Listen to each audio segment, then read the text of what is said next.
Middle East tensions escalate.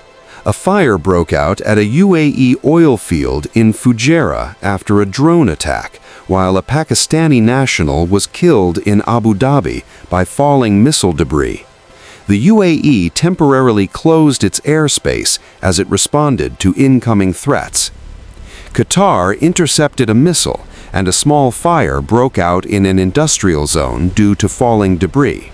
The country says it shot down 13 of 14 Iranian ballistic missiles. Kuwait took down a drone and arrested 16 people, including Lebanese nationals, allegedly planning a sabotage plot. Bahrain says it has neutralized 129 missiles and 221 drones since the conflict began. Saudi Arabia intercepted 12 drones in its eastern region. U.S.-Israel War on Iran Day 18 update. The conflict between the U.S., Israel, and Iran intensifies, with attacks on multiple cities, killing civilians, including a newborn baby and his 2-year-old sister in Iraq. Iran retaliates against U.S. assets in neighboring countries, while Israel bombs southern Lebanon.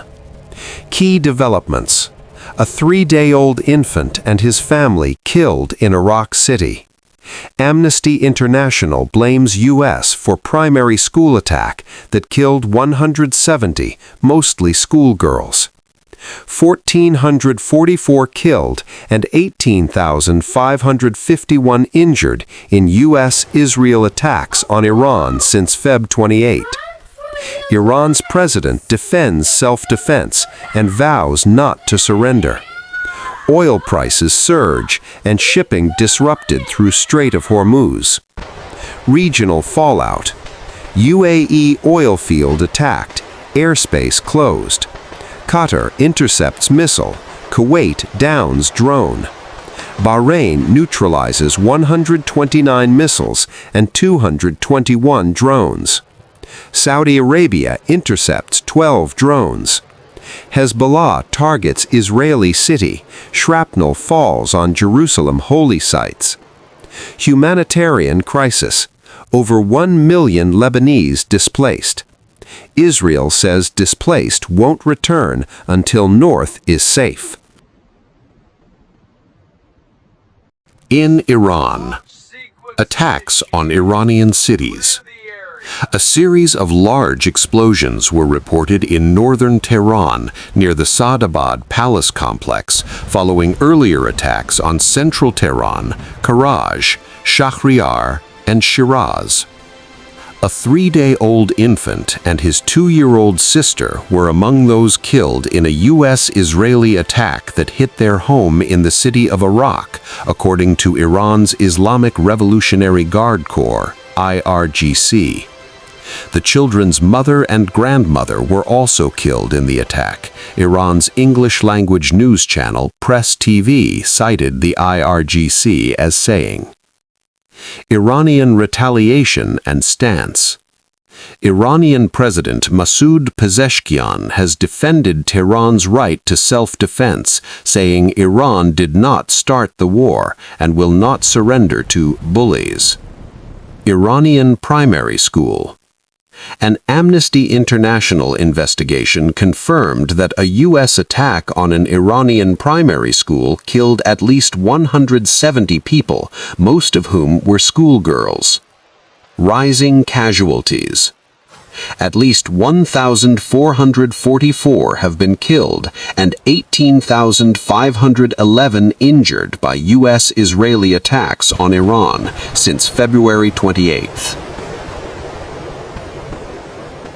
The conflict between the U.S., Israel, and Iran is escalating, with attacks on multiple cities causing civilian casualties, including a newborn baby and his 2-year-old sister in Iraq City. Iran has retaliated against U.S. assets in neighboring countries, while Israel has bombed southern Lebanon, targeting the Iran-backed Hezbollah group.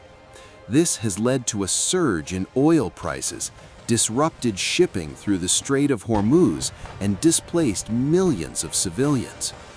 According to reports, The conflict has resulted in significant human suffering, with at least 1,348 civilians killed and over 17,000 injured in Iran alone.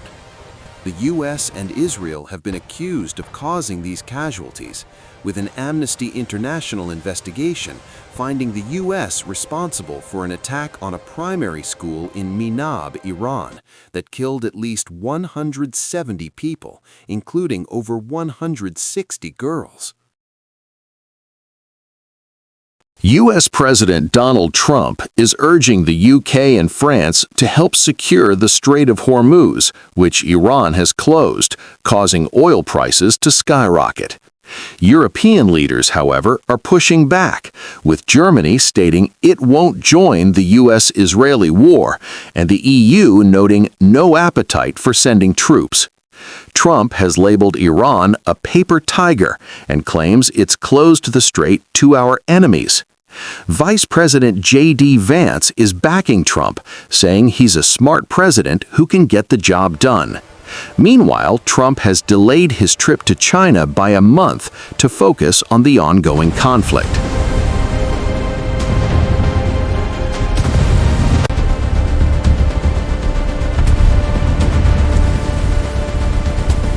Hezbollah has attacked Israeli troops and vehicles in at least 3 Lebanese border towns, following Israel's announcement of limited ground operations in Lebanon. The Israeli military has ordered residents in the village of Arab al-Jal to flee ahead of an attack. Over 1 million people have been displaced in Lebanon since Israel's attack on Hezbollah, with Lebanese authorities registering more than 1 million displaced.